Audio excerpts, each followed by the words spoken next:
ಸಲಹೆ 12 ವರ್ಷದ ಬಳಿಕ ಬಿಜೆಪಿ ಸರ್ಕಾರದ ಭ್ರಷ್ಟಾಚಾರದ, ಜನ ವಿರೋಧಿಯ, ಮಕ್ಕಳ ವಿರೋಧಿಯ, ಸಮಾಜ ವಿರೋಧಿಯ, ರೈತ ವಿರೋಧಿಯ ಮೊದಲ ವಿಕೆಟ್ ಪತನ ಆಗಿದೆ. ಸಂತೋಷಗೊಂಡಿದ್ದೇವೆ. ಶಿಕ್ಷಣ ಸಚಿವ ಧರ್ಮೇಂದ್ರ ಅವರು ರಾಜೀನಾಮೆ ಕೊಡಬೇಕು ಅಂತ ಕಳೆದ 21 ದಿವಸಗಳಿಂದ ಸತತವಾಗಿ ಲೋಕಸಭೆ ಒಳಗಡೆ, ಲೋಕಸಭೆ ಹೊರಗಡೆ ಕಾಂಗ್ರೆಸ್ ಪಕ್ಷ ಹೋರಾಟವನ್ನು ಮಾಡಿತ್ತು. ಮಕ್ಕಳು ಹೋರಾಟ ಮಾಡಿದ್ರು, ಮಕ್ಕಳಿಗೆ ಆಶೀರ್ವಾದ ಮಾಡಿದ್ರು, ಲಾಠಿ ಚಾರ್ಜ್ ಮಾಡಿದ್ರು, ಅವರ ಜೀವನದಲ್ಲಿ ಚೆಲ್ಲಾಟ ಆಡಿದ್ರು. ಸುಮಾರು 21 ಲಕ್ಷ ವಿದ್ಯಾರ್ಥಿಗಳು ನೀಟನ್ನು ಪರೀಕ್ಷೆ ಬರೆದಾಗ ಅವರು ತನ್ನ ಪರೀಕ್ಷೆಯ ಬರೆದು ಫಲಿತಾಂಶಕ್ಕಾಗಿ ಕಾಯಬೇಕಾದ್ರೆ ಫಲಿತಾಂಶಕ್ಕೆ ಬರಬೇಕಾದ ಮೊದಲೇ ಅದರ ಕ್ವಶನ್ ಪೇಪರ್ಗಳನ್ನು ಲೀಕೇಜ್ ಮಾಡಿದಂತಹ ಪರಿಣಾಮ ಸುಮಾರು 28 ವಿದ್ಯಾರ್ಥಿಗಳು ಆತ್ಮಹತ್ಯೆ ಮಾಡಿಕೊಳ್ಳುವ ಪರಿಸ್ಥಿತಿ ಆಯಿತು. ಎಷ್ಟೋ ವಿದ್ಯಾರ್ಥಿಗಳು ಮಾನಸಿಕವಾಗಿ ನೊಂದಿದ್ರು.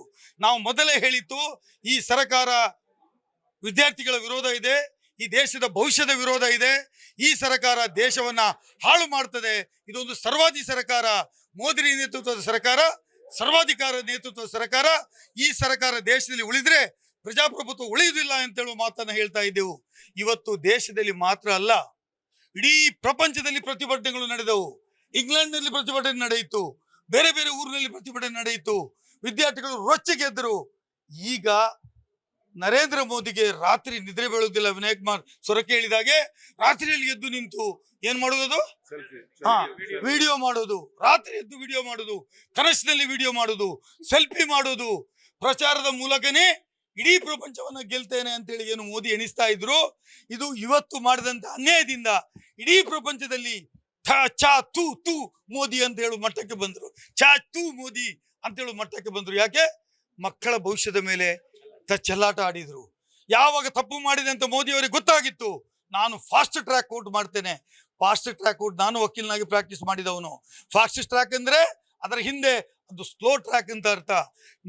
ಅನ್ಯಾಯದ ವಿರುದ್ಧ ಹೋರಾಡುವ ಬದಲು ಅನ್ಯಾಯಕ್ಕೆ ಸಪೋರ್ಟ್ ಮಾಡ್ಲಿಕ್ಕೆ ಹೋಗಿರ್ತಕ್ಕಂಥ ಮೋದಿ ಅವರು ಧರ್ಮೇಂದ್ರ ಪ್ರಧಾನ್ ರಾಜೀನಾಮೆ ಅಲ್ಲ, ದೇಶದ ಪ್ರಧಾನಮಂತ್ರಿ ನರೇಂದ್ರ ಮೋದಿ ಅವರು ನೇರ ಹೊಣೆ. ಇವತ್ತು ಯಾವಾಗ ತಪ್ಪನ್ನು ಒಪ್ಪಿಕೊಂಡಿದ್ದಾರೋ ನಾನು ಒತ್ತಾಯ ಮಾಡ್ತಾ ಇದ್ದೀನಿ, ನರೇಂದ್ರ ಮೋದಿ ಅವರೇ ರಾಜೀನಾಮೆ ಕೊಡಬೇಕು ಮತ್ತು ಆ ಜಾಗದಿಂದ ಕೆಳಗಿಳಿಬೇಕು. ಮಕ್ಕಳ ಭವಿಷ್ಯದಲ್ಲಿ ಚೆಲ್ಲಾಟ ಆಡಿದ್ರೆ, ಮಕ್ಕಳ ಶಕ್ತಿಯ ಧ್ವನಿಯನ್ನ ಅಡಗಿಸಿದ್ರೆ ಇಡೀ ಪ್ರಪಂಚ ನಿಮ್ಮ ವಿರುದ್ಧ ಎದ್ದು ನಿಲ್ತದೆ. ಮತ್ತು ಇದು ಬಿಜೆಪಿಯ ಡೌನ್ಫಾಲ್ ಅಂದ್ರೆ ಏನ್ ಹೇಳ್ತಾರೆ, ಅದಕ್ಕೆ ಬಿಜೆಪಿಯ ಕೆಳಗಿಳಿಯುವಂತಹದಕ್ಕೆ, ಅದೋ ಪತನಕ್ಕೆ ಇದು ಮೊದಲ ವಿಕೆಟ್. ಇನ್ನು ಮುಂದೆ ಎಲ್ಲ ವಿಕೆಟ್ಗಳು ಪತನ ಆಗ್ತದೆ. ಮೋದಿ ಸಹಿತ ಈ ದೇಶದ ಪ್ರಧಾನಮಂತ್ರಿ ಹುದ್ದೆಯಿಂದ ರಾಜೀನಾಮೆ ನೀಡುವ ಪರಿಸ್ಥಿತಿ ನಿರ್ಮಾಣ ಆಗ್ತದೆ ಅಂತ ಹೇಳುವುದನ್ನು ಈ ಸಂದರ್ಭದಲ್ಲಿ ಹೇಳಲಿಕ್ಕೆ ಬಯಸ್ತೇನೆ. ಧರ್ಮೇಂದ್ರ ಪ್ರಧಾನ್ ಅವರ ರಾಜೀನಾಮೆಯನ್ನ ನಾನು ಸ್ವಾಗತ ಮಾಡ್ತೇನೆ. ಅದರ ಜೊತೆಯಲ್ಲಿ ಯಾರು ಯಾರು ತಪ್ಪು ಮಾಡಿದ್ದಾರೆ, ನೀವು ಆಫೀಸರ್ಗಳಿಗೆ, ಸೆಕ್ರೆಟರಿಗಳಿಗೆ ಸಸ್ಪೆಂಡ್ ಮಾಡಿದ್ರೆ ಕೂಡ್ದು ಅದರ ಹಿಂದೆ ಇರುವಂತಹ ಶಕ್ತಿಗಳನ್ನ ಗುರುತಿಸಿ ಅವರನ್ನ ಪನಿಷ್ಮೆಂಟ್ ಮಾಡುವವರೆಗೆ ಈ ದೇಶದಲ್ಲಿ ಪ್ರಧಾನಮಂತ್ರಿಯವರು ರಾಜೀನಾಮೆ ಕೊಡಬೇಕು ಅಂತ ಹೇಳುದು ನನ್ನ ಒತ್ತಡ ಇದೆ.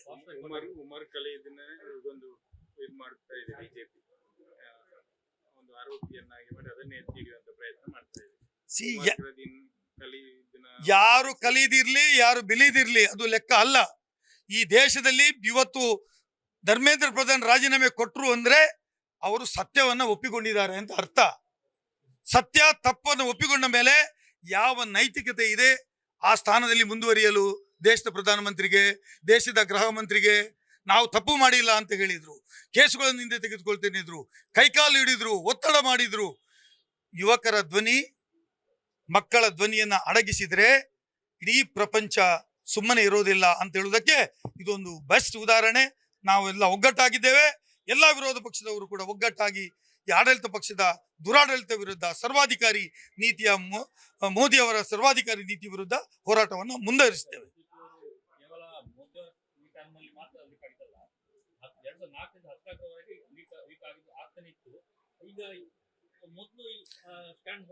ನೀವು ಹೇಳಿದ ಗೊತ್ತು, 2014ರಿಂದ ಬಿಜೆಪಿ ಆಡಳಿತದಲ್ಲಿ ಇದೆ ಅಲ್ವಾ, 153 ಬಾರಿ ಲೀಕೇಜ್ ಆಗಿದೆ. ನಾಟ್ ಓನ್ಲಿ ನೀಟ್, ಬೇರೆ ಎಲ್ಲ ಎಕ್ಸಾಮಿನೇಷನ್ಗಳು, ಯಾವ ಯಾವ ಒಳ್ಳೆಯ ಹುದ್ದೆಗಳಿಗೆ, ಉನ್ನತ ಶಿಕ್ಷಣಕ್ಕೆ, ಕಾಂಪಿಟೇಟಿವ್ ಎಕ್ಸಾಮ್ಸ್ಗಳಲ್ಲಿ ಎಲ್ಲದರಲ್ಲಿ ಕೂಡ ಇವತ್ತು 153 ಬಾರಿ ಇವತ್ತು ಪೇಪರ್ ಲೀಕೇಜ್ ಆಗಿದೆ ಅಲ್ವಾ. ಅದಕ್ಕೆ ಮೋದಿ ನೇರ ಹೊಣೆ ಅಲ್ವಾ? ಅವರ ಶಿಕ್ಷಣ ಸಚಿವರು ಹೊಣೆ ಅಲ್ವಾ? ಗೃಹ ಸಚಿವರು ಹೊಣೆ ಅಲ್ವಾ? ಇವತ್ತು ಮಕ್ಕಳ ಧ್ವನಿಯನ್ನು ಅಡಗಿಸ್ಲಿಕ್ಕೆ ನೀವು ಲಾಠಿ ಪ್ರಹಾರ ಮಾಡ್ತೀರಿ, ಗ್ಯಾಸ್ ಬಿಡ್ತೀರಿ, ಬಂದೂಕು ಬಿಡ್ತೀರಿ. ಇದು ಏನು ತೋರಿಸ್ತದೆ ಅಂದರೆ ನಿಮ್ಮ ಮಕ್ಕಳ ಭವಿಷ್ಯದ ಬಗ್ಗೆ ನೀವು ಚೆಲ್ಲಾಟ ಆಡ್ತೀರಿ. ದೇಶಕ್ಕೆ ಭವಿಷ್ಯವನ್ನು ನಿರ್ಮಾಣ ಮಾಡುವ ವಿದ್ಯಾರ್ಥಿಗಳ ವಿರುದ್ಧ ನೀವು ಹೋರಾಟ ಮಾಡ್ತೀರಿ ಅಂತ ಆದರೆ ನೀವು ಈ ದೇಶದಲ್ಲಿ ಆಡಳಿತ ನಡೆಸಲು ನಾಲಾಯಕು. ರಾಜೀನಾಮೆ ಕೊಡಿ, ನಡೆಯಿರಿ ಅಂತ ನಾನು ಹೇಳಲಿಕ್ಕೆ ಬಯಸ್ತಾ ಇದ್ದೇನೆ.